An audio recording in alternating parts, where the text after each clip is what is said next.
Una història d'amor, temor i conflicte, de segones oportunitats i de belleses que, malgrat l'esforç, semblen condemnades a perdre's. La Constança, una investigadora d'història de l'art, segueix la pista d'un quadre de Van Gogh desaparegut al 1945, entre altres recerques. A banda de l'art, la seva altra passió és la música. Jordi Fernando Aloy ens porta aquest Sant Jordi tota la bellesa perduda, una de les nostres recomanacions d'avui. Mira, el llibre Tota la bellesa perduda el que explica és la història d'un home i una dona entre els 50 i els 60 anys que comencen una relació.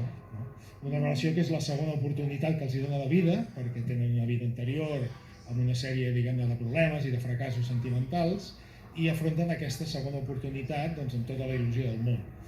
Què passa? Doncs que, com tota segona oportunitat, la gent porta un passat, no? I aquest passat interfereix constantment en aquesta relació.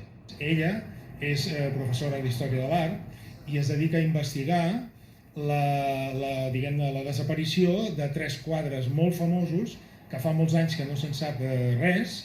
A l'altre cantó, ell és un home que té una parada a un mercat municipal, que ven fruita seca, i ell és un home més aviat senzill, no? Es parla d'un 50% de tot el que crea la humanitat que s'ha perdut absolutament i no en tenim ni idea d'on para, per motius diferents, per catàstrofes naturals, per guerres, per robatoris, pel que sigui, no?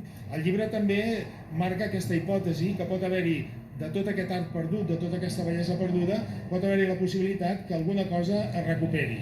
De la mateixa manera que la relació personal d'aquestes dues persones, si aconseguissin la felicitat, doncs també recuperarien bastanta bellesa perduda d'aquesta joventut que els hi ha desaparegut amb els anys.